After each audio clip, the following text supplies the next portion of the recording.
दोस्तों, सलमान अली आगा ने मैच जीतने के बाद सबके दिल भी जीत लिए। पाकिस्तान बामुकाबला साउथ अफ्रीका पहला वनडे मैच डरबन में खेला गया, जिसमें साउथ अफ्रीका ने पहले बैटिंग करते हुए पाकिस्तान को 242 रन का टारगेट दिया, लेकिन जवाब में पाकिस्तान 60 के मजमूई स्कोर पर 4 खिलाड़ी गंवा बैठा था। क्रीज पर मौजूद थे नौजवान बल्लेबाज साइम अयूब का साथ देने के लिए आए पाकिस्तान के नायब कप्तान सलमान अली आगा। दोनों ने मिलकर पाकिस्तानी टीम के स्कोर को 200 के पार पहुंचा दिया।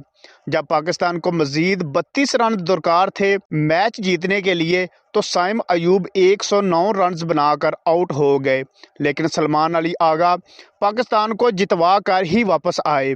मैच के बाद जब सलमान अली आगा को मैन ऑफ द मैच के लिए बुलाया गया, तो उन्होंने स्टेज पर पहुंचकर मैन ऑफ द मैच का अवार्ड लेने से इनकार कर दिया और उन्होंने कहा कि ये अवार्ड आप साइम अयूब को दे दें।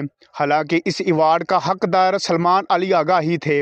उन्होंने 4 विकेटें हासिल की थी और 81 रन की मैच विनिंग इनिंग भी खेली थी, लेकिन फिर भी उन्होंने अपना ये अवार्ड साइम अयूब को दे दिया। तो कमेंटेटर ने साइम अयूब को बुलाया और सलमान अली आगा ने ये अवार्ड अपने हाथों से साइम अयूब को थमा दिया। सलमान अली आगा के लिए एक लाइक तो बनता है। वीडियो को लाइक और चैनल को सब्सक्राइब करना मत भूल।